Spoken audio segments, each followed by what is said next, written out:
ఓం శ్రీ మాత్రే నమః. ఓం శ్రీ గురుభ్యో నమః. అందరికీ నమస్కారం. భారతీయ హిందూ సాంప్రదాయానికి స్వాగతం. నా పేరు తాడీశ్వరి. పల్లెటూర్లలో ఇల్లు కట్టుకోవాలంటే గాలి వెలుతురు చక్కగా వచ్చే విధంగా 4 వైపులా ఖాళీ ఉంచుకొని చక్కగా మన వాస్తు శాస్త్రం ఏమని చెప్పిందో దాని ప్రకారంగా ఈశాన్యంలో దేవుడి గది, ఆగ్నేయంలో వంటగది, ఇంకా రకరకాల గదులు ఎక్కడెక్కడ పెట్టాలో, అలాగే ఎక్కడెక్కడ పెడితే వాటిల్లోకి చక్కగా గాలి వెలుతురు వచ్చి ఆ ఇంట్లో ఉన్నటువంటి సభ్యులంతా కూడా ఆరోగ్యంగా ఉంటారో ఆ విధంగా ఇల్లు కట్టుకోవడం ఇప్పటికీ కూడా పల్లెటూర్లలో ఉందండి. కానీ సిటీస్ దగ్గరికి వచ్చేసరికి ఇల్లులు ఎలా కట్టుకుంటారో తెలుసా అండి? వీళ్ళకి గాలి వెలుతురులతో సంబంధం ఉండదండి. కేవలంగా ఆ ఇంటికి ఎంత రెంట్ వస్తుంది, ఎంత అద్దె వస్తుంది అన్నటువంటి విషయం గురించి ఆలోచిస్తారు. కానీ గాలి వెలుతురులతో సిటీస్లో ఉండేటటువంటి జనాలకి అంత అవసరం లేదండి. అందుకే ఈ రోజుల్లో పల్లెటూర్లలో ఉన్న వాళ్ళకన్నా సిటీస్లో ఉన్న వాళ్ళే చాలా తొందరగా జబ్బు పడుతున్నారు. డి విటమిన్ లోపం వచ్చి సగం మంది బాధపడుతూ ఉంటే ఇంటి లోపలికి గాలి రాక, బాత్రూమ్స్లో కూడా కనీసం వెంటిలేటర్స్ కూడా లేక ఆ బాత్రూమ్కి కనీసం గాలి కూడా రాకుండా కట్టేయడం వల్ల, ఆ బాత్రూమ్ సరిగ్గా లేకపోవడం వల్ల ఇంకొంతమంది జబ్బు పడుతున్నారనమాట. చూడండి, ఈ ఇంటిని అవతల వాళ్ళు ఈ ఇంటికి జాయింట్గా కలిపేసి ఇల్లు కట్టుకోవడం ఇక్కడ జరుగుతుంది. అక్కడ వాళ్ళు కట్టుకున్నప్పుడు ఈ ఇంటి సభ్యులు కూడా చాలా ఇబ్బంది పడుతూ ఉంటారు. మీరే చూడండి, కింద ఇసుక, సిమెంటు ఇటువంటివన్నీ ఎలా పడున్నాయో. ఇక్కడ మీరు ఇంకొక ఇల్లు చూడొచ్చు. ఇక్కడ మీకు వరుసగా 4 ఇళ్ళు కనిపిస్తున్నాయి మీకు దూరంగా.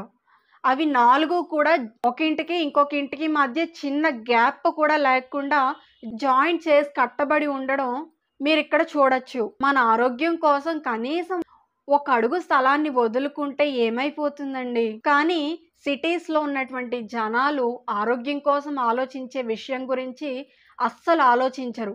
వాళ్ళకెప్పుడూ కూడా మన ఇంటి మీద మనం ఎంత డబ్బు సంపాదించుకోగలం అన్నటువంటి విషయం గురించి మాత్రమే వాళ్ళు ఆలోచిస్తారు తప్ప, కనీసం వాళ్ళ ఇంటి సభ్యుల కన్నా గాలి వెలుతురు ఉండాలి, గాలి వెలుతురు ఉంటే కనీసం మన ఆరోగ్యాలు బాగుపడతాయి అన్నటువంటి కనీసం ఆలోచన కూడా ఇక్కడ ఎవ్వరూ చెయ్యరండి.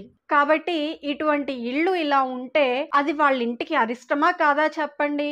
అందుకే మన పెద్దలు బాగా లోతుగా ఆలోచించి ఒక ఇల్లు ఎలా కట్టుకోవాలో కూడా మనకి చెప్పడం జరిగిందనమాట. ఎందుకంటే మనం ఇటువంటి పిసినారితనానికి పోకుండా ఎక్కడెక్కడ ఖాళీ స్థలాలు వదులుకుంటే ఎక్కడెక్కడ గాలి వెలుతురు బాగా వస్తాయో వాళ్ళు బాగా ఆలోచించి మనకొక వాస్తు శాస్త్రాన్ని వాళ్ళు మనకి ఇవ్వడం జరిగింది. కాబట్టి మనం మన పెద్దలు చెప్పినట్లుగా మన వాస్తు శాస్త్రం ప్రకారంగా కనుక మన ఇల్లు కట్టుకున్నట్లయితే మన ఇంట్లోకి చక్కగా గాలి వెలుతురు అన్నీ వచ్చి ఆ ఇంట్లో అనారోగ్యాల సంఖ్య తక్కువగా ఉండి ఆరోగ్యం బాగా ఉండి ఆ ఇల్లు వృద్ధిలోకి రావడానికి అవకాశం ఉంటుంది. కానీ చుట్టూ ఉన్నటువంటి ఇళ్ళకి మన ఇల్లును జాయింట్ చేసి కట్టేయడం వల్ల ఇంతన్నా సరే గాలి వెలుతురు లేకుండా ఉంటే మన ఆరోగ్యాలు ఎలా బాగుపడతాయండి? ఇది ఒక్కసారి ఆలోచించండి అందరూని. ఆ ఒక్క అడుగు వదులుకున్నంత మాత్రాన మనకు పోయేది తక్కువగా ఉంటుంది, వచ్చేది ఎక్కువగా ఉంటుంది. మీరు ఆ ఒక్క అడుగుకి వదులుకోవాల్సిన డబ్బు గురించి మీరు ఆలోచిస్తున్నారు. కానీ దానివల్ల జరిగేటటువంటి అనర్థాల గురించి మీరు ఆలోచించడం లేదు. ఆ ఒక్క అడుగుకి వదులుకున్న డబ్బుతో పోలిస్తే మీరు పోగొట్టుకున్నటువంటి ఆరోగ్యమే గొప్ప ఆస్తి అని మాత్రం మీరు గుర్తించండి.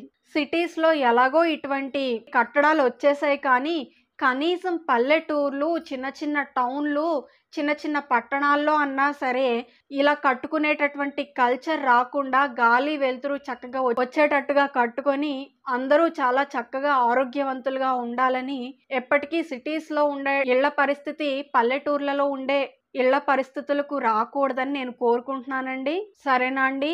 ఈ వీడియో కనుక మీకు నచ్చినట్లయితే తప్పకుండా లైక్ చేసి, షేర్ చేసి, సబ్స్క్రైబ్ చేసుకోండి. మరిన్ని ఇంట్రెస్టింగ్ వీడియోస్ కోసం మన ఛానల్ను సబ్స్క్రైబ్ చేయండి. మనం మరొక మంచి వీడియోతో కలుద్దామండి. అంతవరకు సెలవు. సర్వం శ్రీ ఈశ్వరార్పణమస్తు.